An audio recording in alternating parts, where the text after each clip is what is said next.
What's going on, guys? Welcome to our brand video channel. In this video, we're going to be comparing Apple Music versus Google Music. And by the way, if you don't like music, you're a bit of a weirdo. What's wrong with you? How can you not like music? But anyways, let's talk about Apple Music first. So once you install this Android application to your phone, you can open up the application and you're going to see the first screen where it asks you the kind of music that you like. And by the way, Apple, we just met. How can you be asking me these personal questions about the music I like? But anyways, once you answer those questions, and you have to answer them, it's not an option. You have to answer to Apple and tell them what kind of music you like. Then you go to the next screen and see the introduction to the application, the main menu. And I thought what was interesting is that it's very similar to Google Music, and we'll talk about that in a few minutes. Now, as far as using the application, the first thing I wanted to look at is the radio stations, because I use a lot of free radio stations with Google Music. And I noticed that Apple Music does have radio stations, but they're limited, because before I purchased the monthly subscription, I didn't have access to all the radio stations, and that was an issue for me right away. Now, besides that, the two subscription plans that Apple has is $9.99 for an individual, and then what they call a family plan for $14.99, where up to 6 people could use that plan. So you do have two options, where I thought that was pretty cool with Apple. And as far as with Apple Music, where you want to connect it to other devices,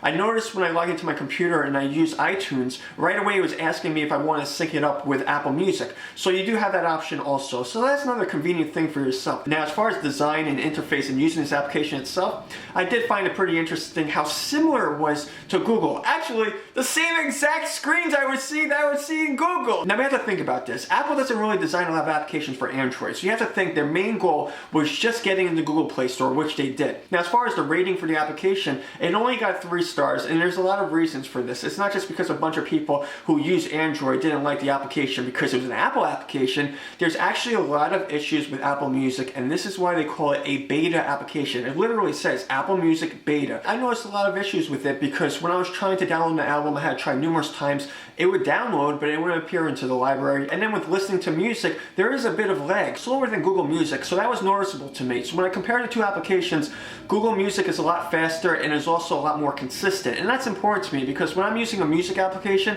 the last thing I want is the music application being interrupted because it's not developed properly. If you're an iTunes iOS user, you use a lot of Apple products, then Apple Music is probably for you because Apple Music is designed and developed for iOS. Now, as far as Google Music, again, very similar to Apple Music. The design of both applications are just very similar. And when I showed you guys before how the same screens on both applications are the exact same thing pretty much, we have to start talking about what Google Music did right here. The way Google Music looks and works is obviously a good design because it's very simple to use, and also it works properly for Android. It's developed for Android. So when you have an application that's designed and developed for Android, you know you can get the best experience. One of the best options, if you don't want to pay for a monthly subscription, you don't have to. You can use all the music stations for free, which is awesome. Always listening to the Motown station on Google Music, and there's other ways you can get stations by just searching for an artist and they'll give you music in the same kind of genre. The difference between Google Music and Apple Music in that way is that Apple Music will actually give you the tracks, so you can actually see the tracks for the station. I thought it was kind of interesting, but it's a limited number of tracks, so I wasn't too impressed with that. But as far as music libraries, you're getting over 50 million songs with either service,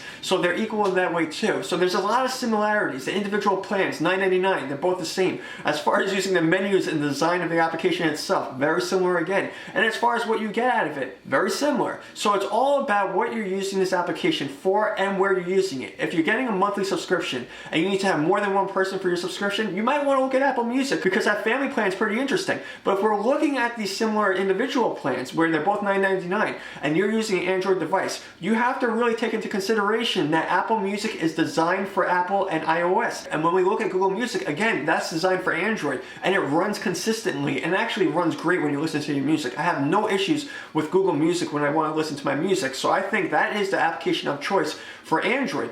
But when we talk about what could be better with Google Music, I think the menus could be a lot better, the navigation, because it could just be a lot more simpler. Sometimes the menus get a little bit lost, but outside of that, it's a terrific application to listen to music. The free radio stations where you can listen to anything that you want pretty much in a genre of music that you like, that's awesome. And then we're talking about your own library of music. You can sync up with your computer and also your phone, and you can also listen to the music offline. But as far as my primary music listening application, with these two applications faced against each other, where we see Apple Music versus Google Music in the Google Play Store, I'm saying I'm using the Google Music application. And if I had to give a rating to these applications out of 5 stars, I would give Apple Music 2 stars and Google Music 4 stars. Apple doesn't work on a lot of Android applications, so I can only imagine some of the issues that they're having developing this application for Android. Obviously, it's not as simple as it sounds when you compare the two platforms, because I'm sure that Apple Music is working a lot better for iOS, because with an application like that, it looks pretty good, but it's not working good for Android. So those are my opinions about Apple Music and Google Music. I'd like to know what you guys think about all of this. Are you using either application to listen to music? Maybe you're using another application for Android or iOS? Post your comments down below, and of course, if you like this video, give it a thumbs up. I'll see you guys later. Peace out.